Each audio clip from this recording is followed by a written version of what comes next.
welcome to another Loom Press podcast. Big week for Loom Press. Yesterday we had, or the other day we had Andy Porter on, and now we have the wonderful Michelle Bosonnett. How are you, Michelle? Hello, I'm good. Thanks for having me on Well, it's for about my time. first ever podcast. Was your first ever? Is it? Yeah, I thought was there not something you were on before? No, maybe not. No, yeah, yeah, yeah. It's a disgrace we haven't had you on sooner, you know. But here we are. Yeah, how's life anyway? All good. All good, all good. Yeah, I'm Good. just starting to get out in the reading world. I've done a reading in the vintage rooms now and the winding stair, so Oh, just starting to I knew get out about the there. vintage rooms, but I didn't know about the winding stair. What happened there? I just went in. They do the open mic nights once a month, so I popped in one of the days and just decided to do it. And yeah, got through it. So then I went on to the vintage rooms, and now I'm onto your podcast. Here we are now. Yeah. Yeah, Very good. Yeah. Sure. It's never easy reading in front of people, but I suppose you just get used to it after a while, and there is a sort of a buzz afterwards. I find, you know. yeah, And of course, yeah. when you were you made an impression on Anne Tannum that night, I believe. At She the was there. Yeah, I'm a huge fan, so it was very strange to be reading in front of her. But yeah, she enjoyed it, so I was delighted. Very good. Very good. So yeah, it's been how long that when did Constellations your collection? It was It hasn't been a November, full was it? year. No, November. Yeah, so it's Yeah, uh November. Yeah, a good few months ago now. How's yeah. the whole journey been so far? Um, Very strange. It was never my intention to be in the situation that we're in. As you know, I had set up my Instagram page like kind of 2-ish years ago, under the direction of my sisters who made me put it out there. And I won the competition that you were running at the time for the personal poetry collection. And then I had put a post up just randomly asking, what's involved if I was to look at publishing. And then you got onto me and said, I want to read what else you have, and we might do something. So yeah, we teamed up, and now we have Constellations. Constellations, yeah, and it's interesting that you say like you were like you must have you said your sisters bullied you into creating an Instagram page, so you must have been writing poetry though. Yeah, You must have been working on stuff. yeah, yeah. Like I've been writing for forever. But I actually used to throw everything away. I would never show anybody. Oh, And gee, then my sister read something. Yeah, I know. I was just so shy, so embarrassed about it. And I was like, no, no, no, nobody wants to read this. Um, and then two of my sisters were like, this is ridiculous. You need to just put it on Instagram, make up a fake name. Nobody's going to know who you are. And, just see how it goes. And it went really well. So I just yeah, kept writing and putting more and more stuff out there. And yeah, it's snowballed really. not bad, yeah. And like, Mm. you, am I right in saying that you post a new poem every day or nearly every day anyway? Most days, yeah. I went through a bit of a flurry of writing when I was putting the book together, and that like every day there was something coming out. Since the book has been out, it's kind of slowed down a little bit. Some days I'll have something up every day, sometimes maybe once a week. But yeah, there's always something. I'm writing constantly every day. Hmm.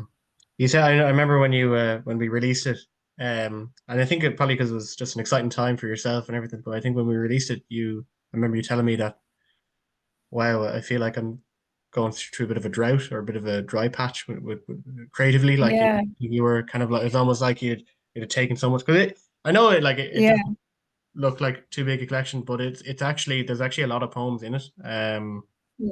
And like you said, that was what, a year's work or 2 years work overall. It's about a year and a half or 2 years, yeah, work overall in that book. And then everything previous to that is obviously in the bin. So this is everything Mm. that survived That's so from sad. that period. And like, why would you bin it? Would you not just kind of keep it and just think, well, look, it might not go anywhere, but at least it's there and it's just in the background in a shelf somewhere, you know, or No, under the I bed. do not know. I planned to keep some stuff, and then it started off in my teenage years really as songwriting, and then I'd folded and folders of stuff up in the attic, and then I thought, you're never going to do anything with this, just throw it away. It's not going to go anywhere. Um, and then it was only after my sisters read some stuff, and they just said, just bite the bullet and do the thing, and if it doesn't work, it doesn't work. Well, you won't know until you try. So that's what Yeah. I did. Well, there you go. Only for your sisters now. Exactly. Love them a lot. I remember you telling me that before you have a very interesting approach when it comes to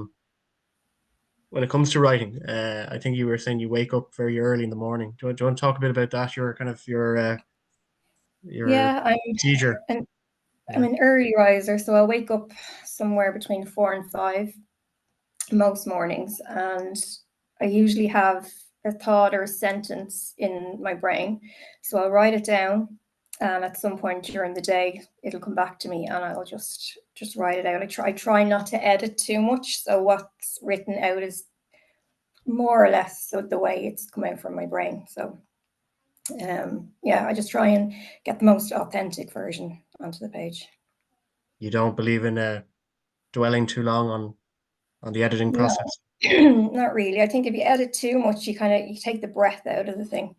Um, I think it should be like a living, breathing thing on its own, as opposed to just being print on a page that's going nowhere. Yeah, it's funny how just different people work. Yeah, because like I remember going to the Seamus Heaney's museum up the north, and it has like it shows you like in stages. I think it was like five different. So like the first page is handwritten, his Yeah. just writing out the poem.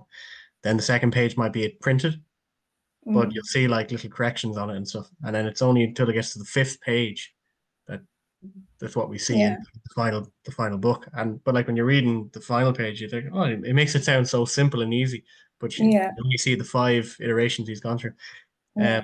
but you have a more of a Van Gogh approach, it seems like. I remember Van Gogh saying, well, I don't know, I watched a movie about Van Willem Dafoe played him, but he says painting should be done really quickly. Like, it should be, Yeah. as it's happening nearly, there should, like, Yeah. people spend Like a ages, snapshot kind of. yeah, Yeah. yeah, yeah. So yeah, it's interesting how different people, I'd be kind of like that as well. It depends, I think, on the poem, but I think, yeah, you just, Mm. It depends on the subject matter as well. I think some things that you're more familiar with are going to come more naturally. And then obviously if you're writing about something that you have to put a little bit more thought into, you'd probably be more kind of wound up in the editing process of it. But yeah, the ones in this book now are more or less kind of the way they came out onto the page first. There's not a whole lot of editing. There is some obviously, but not a whole lot. I remember James. I was talking to James Anthony, who he had won our competition recently as well, with his collection "Truth and Other Dramas." But he was saying that it's weird because like he'd enter competitions, say, and he'd have like he might enter two or three poems, and he'd have one poem that he'd be really banking on, Yeah. one poem that he would have put ages and lots of time and thought into, and then that wouldn't be the one that get picked. It'd be the one that Yeah. he wrote In over like 2 minutes and didn't think, yeah. that would get It's in. always the way. It's funny how it works. But anyway, Constellations. So yeah, maybe we could read a little poem from it if you like. Have you any Yeah. particular? Uh, and, I might start with, let me see, I might start with memories of my mother. yeah, Yeah, okay. She bustles through the house, groused with ruffled brow, rags in tow like battered plumage, dusting everything in sight. The scent of brass and vinegar assault the senses, and I watch her as she preens the place until it's a palace gleaming in sunlight. She attacks windows and mirrors with crumpled newspaper, the print of yesterday's headlines melting into her fingers as her reflection becomes clearer. This here is love. It nests in the swish of her cloth as she dusts the way clear for our fledgling dreams. Now I see her. yeah. I remember when you submitted for the album competition, and that was the first. I believe that was the first poem I think I read in the piece, Oh, and really? yeah, I think so. If memory serves, yeah. But I love that the whole nest imagery, mother hen, like turning the Yeah. nest into sort of a That was actually written about a Saturday morning in our house when we were growing up, and Mum would literally have us out of the bed at the crack of dawn with the old kind of rags and the brasso and all the gold ornaments. It was horrific every Saturday. So that's like the memory of her just kind of rousing around the house, making sure we all did our housework. Yeah. Oh, there you Oh, go. well, classic Irish mammy, I suppose. Yeah. Exactly. That's it. And yeah, I suppose a quick shout out to Moonglade Commons. She did a lovely reading of that poem for the She did. album. Yeah, Uh, yeah. yeah, She did. It was really she's a nice nice. touch. So definitely, we'll, we'll link her below anyway. In the Yeah. video. Yeah, no, it is lovely. And yeah, the brass and vinegar, real old school. Uh, and how are things going these days? Then I suppose it's been about it, as we were saying last November since we launched. How's the writing going these days? Have we kept it up, or have we Good, any? yeah, I've kept it up.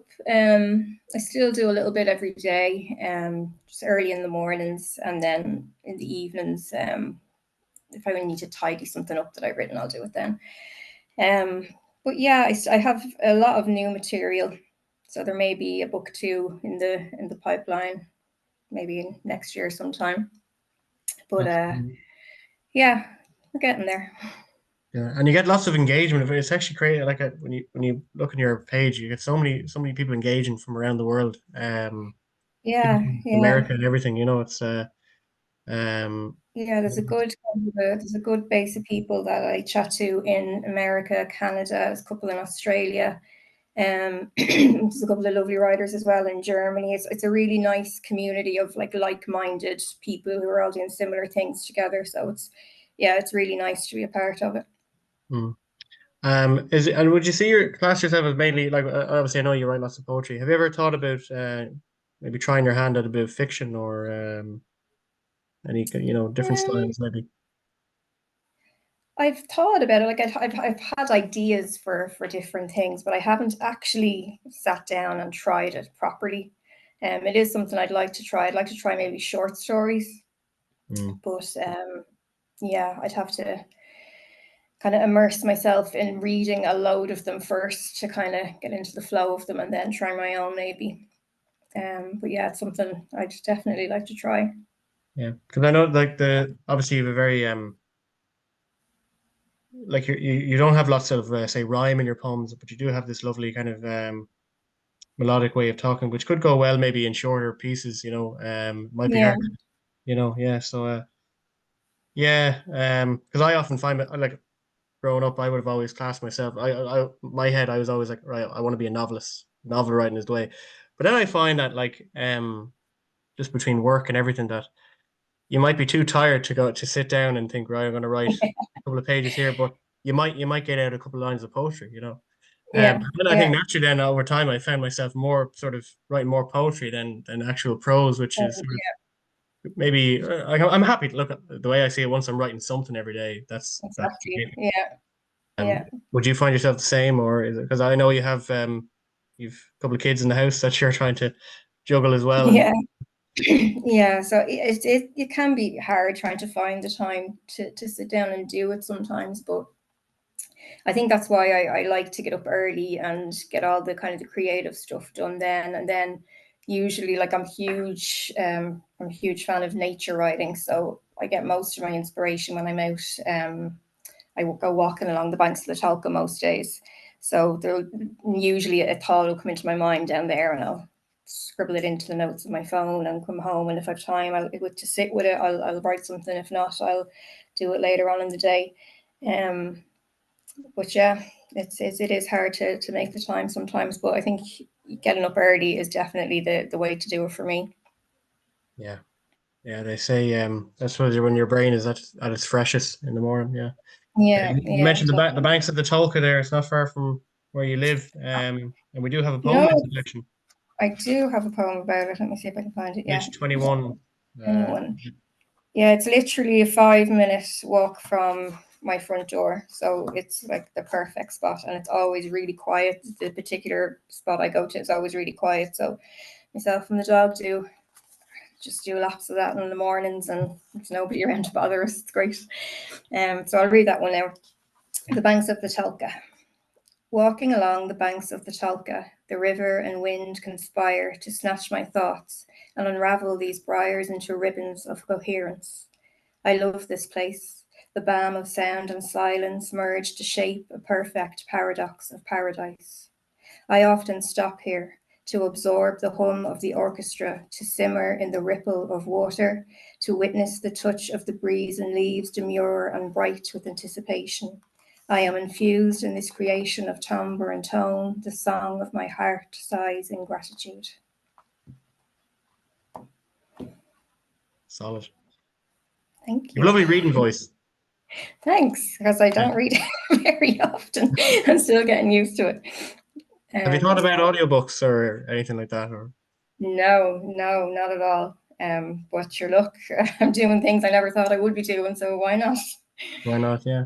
Yeah. Yeah. We should look at actually trying to get an audiobook of this, maybe with your lovely voice down the line. Right. Thank you. Who's your biggest inspiration? Okay, right. So when I was very, very small, like primary school age, I loved Robert Louis Stevenson. And there was a book called, I think it was The Child's Garden of Verse, I think was the name of it. It's here now somewhere. And I'd read that a lot. And then as I grew older, I was introduced to Yeats and Heaney and Kavanagh by my secondary school teacher, Mary McCarthy. She was amazing. She was a writer herself. And she had such a love for poetry and the language and the use of language that just really stuck with me and rubbed off. And she was always encouraging me. Anytime I wrote anything, she'd be like, you can do better, keep going. So yeah, Heaney especially I love, and Yeats. They're the ones that I come back to most days. I would read something by one of them. Both of the books are on my kitchen table all the time. So it's kind of like they're my Bible. Bible, yeah. Yeah. I'm sure, yeah. Both two Yeats and Heaney, Nobel Prize winning poets as well. Yeah. Yeah. Yeah, I think Kavanagh, he was a big influence on Heaney as well. Yeah. Yeah, I'm always like Kavanagh. He would be my favorite poet, but I'm always thinking it like I was reading his biography recently, and while he had a great poetic sort of vision, and like Mm. one like he captured beauty so well in his poems, but Oh, yeah, apparently he was definitely. an absolute a-hole. Apparently, like he would be so rude to people on the street. Yeah, he would like people would be like, they'd come up to him, or he'd go up to people on the street and he'd say, "Have you got a pound for me?" And they'd be like, "No," and he'd be like, "Well, fuck off," and he'd be real, and he'd Really spit and eccentric. yeah, an eccentric man, and he'd spit and everything, and Oh God. apparently he'd be quite rude like that. So it's interesting. I often thought he was sort of a contradiction. How could he be so like Yeah. so rude Yeah. one way, and then obviously so open to beauty and nature and Yeah. the most out of life in other ways. I don't think Yeah. you're like that as you walk around the banks of the Tolka, though. I don't think that you're Thank God. the Oh, dear. um, what do your kids think of the whole poetry thing? Their mammy being a poet. Yeah. Oh God, they love it at the minute. I'm what Emma calls a preppy mummy, so I'm guessing that's good. Preppy mammy. um, yeah, Like a posh mammy. this new language that they all have. Yeah, they're delighted. I have a couple about the girls in the book that they love. So, and it's kind of encouraging them to do new things that they wouldn't have thought they were able for as well, because this is something I never thought I'd do. So they're kind of opening their minds a little bit as well, that they can kind of try the hard thing and see, see what it's like. Would they So it's be good, yeah. into reading now much as well, like with school and Yeah, stuff? yeah. Not as much as I'd like now. No, they wouldn't be bookworms as I was, but they do like to read. Like they go to the library, or we've got quite a few books here in the house that they'll pop in and out of. Mm, Yeah, they actually like reading poetry as well, so that's good. that's good. Yeah, very good. There's actually when you said that you had a few poems dedicated to my one came to mind. Pogi, am I saying it right? Pogini Graina, Yeah. which is Irish for freckles. But there's a more direct translation. What is it? Sun.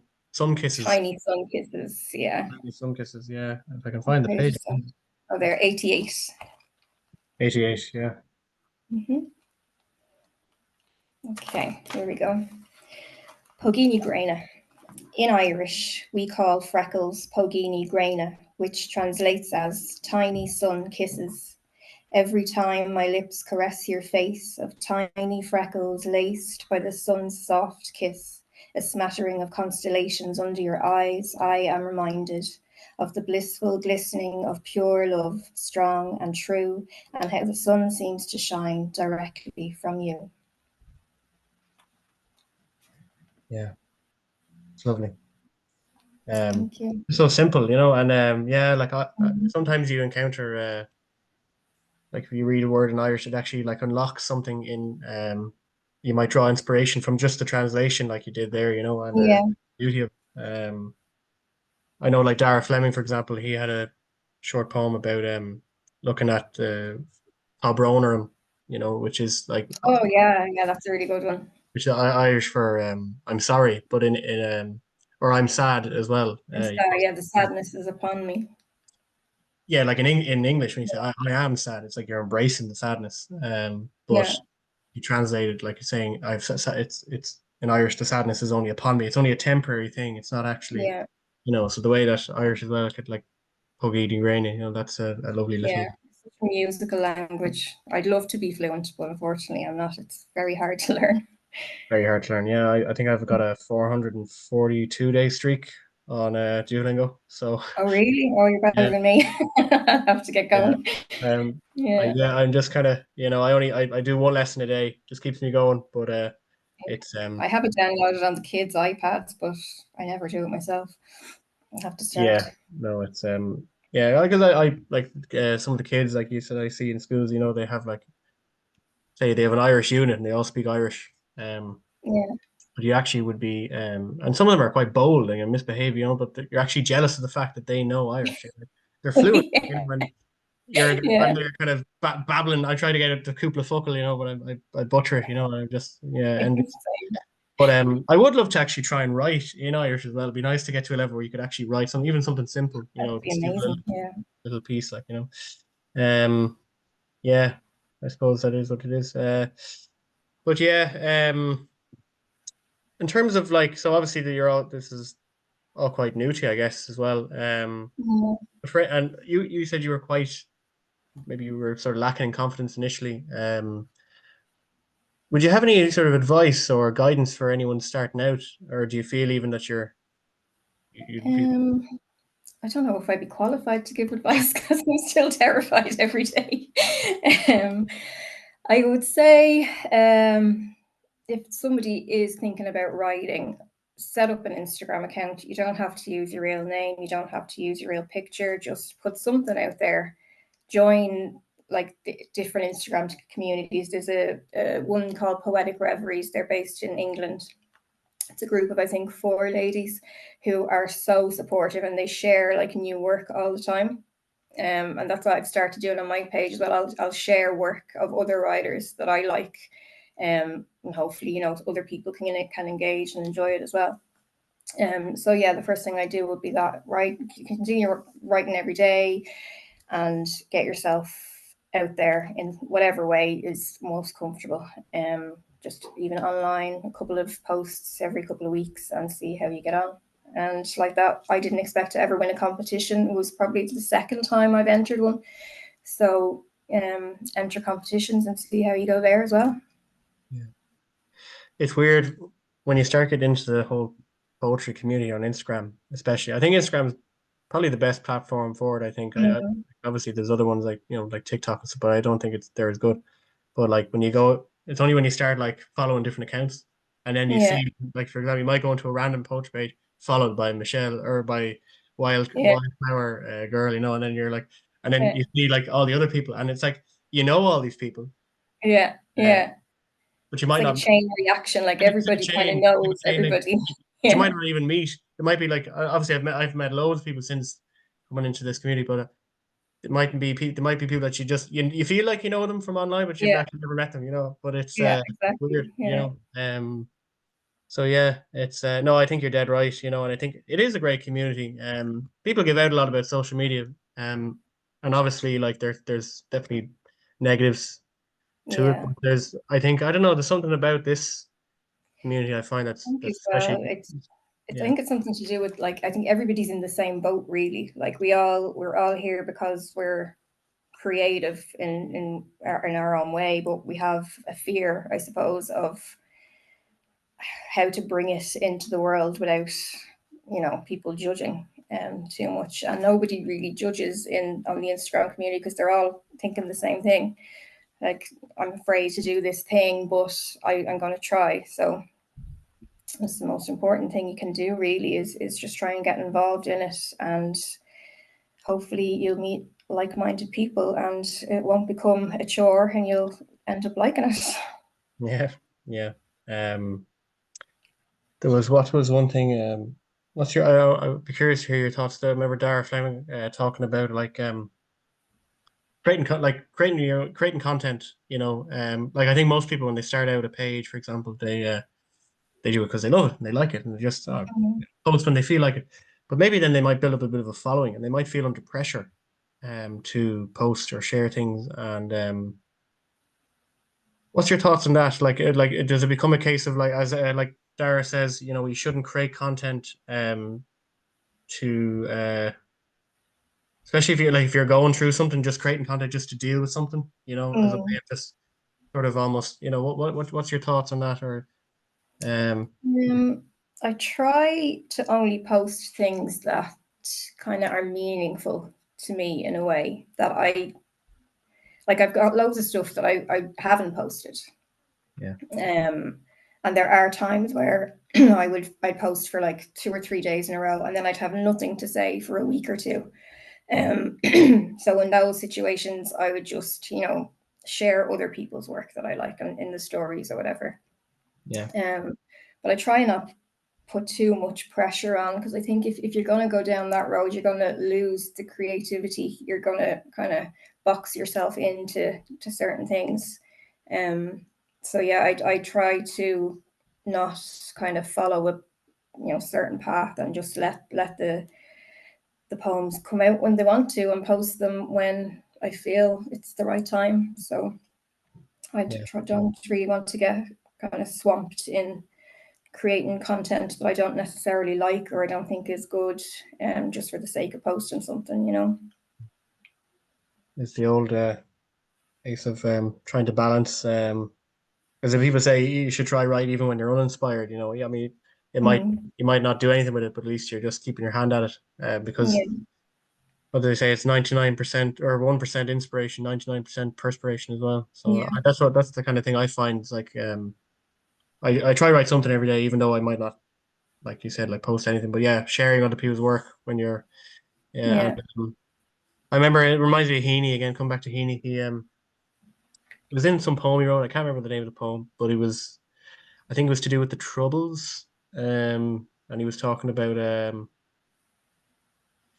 think he was on a train sitting across from a guy, and the guy recognized him, and the guy said, I think it was like I said, it was around the time of the Troubles, but he wasn't really writing poetry about like political poems or anything. He was kind of just Mm, his own thing.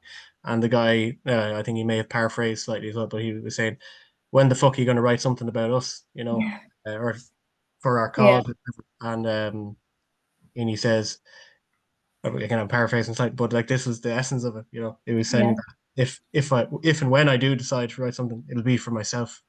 You know, yeah, and I think that's essentially what you've just said there, which I think is really good. Yeah, yeah, I think I don't know. I see some poets on Instagram, but I think they feel compelled to because of what's happening in Gaza, for example, and because of what's happening in, yeah, like, say, with Trump and different political things. I think people feel compelled. Oh, this is what's happening now. I have to write about this. yeah, Maybe they do feel genuinely what like they want to write about it. But I think there is there's a sort of a thing, this compulsion to just because this is happening, I have to, as a poet who has a bit of a presence online, I might have to write about this. What's your thoughts on that? yeah. Yeah, Well, I have written quite a bit of stuff in relation to Gaza and political things, and I don't always post them. Um, number one, because it just makes the heart too heavy sometimes. I think it's everywhere. Like, it's everywhere, and it's hard to step away from and turn away from. So in one way, I can see why people are enraged and they want to write the thing and they want to get it out. And then in another way, sometimes it's just too upsetting to write about it. Like, I do have one poem in the book, um, about the war, or the genocide, should I say, in Gaza. Oh, yeah, I think Under a Gaza Sky, is it? Yeah, yeah. And Page I think I do have a lot more on it, but yeah, I think sometimes it's just, for me anyway, it's upsetting to witness, it's upsetting to write about, and it's kind of unbelievable in a way that it's even happening in the first place. So yeah, it's a huge thing to try to deal with. And yeah, a lot of people are posting about it. Like, there's every second post on Instagram at the moment is about it, and then every other post is videos that are coming out. Like, it's hard to turn away from. Not that we should be turning away at all, but it's all consuming, it seems. Yeah, no, it is. And I suppose it's hard to know, like, even like if you feel so helpless, like what can we do, you know? And I suppose even, Yeah, you know, even if we share and try to spread awareness, that at least it's something. But it is it's horrific, yeah, really. But maybe we could read that poem that you have in the yeah, collection, Under a Gaza Sky. And you must have wrote that.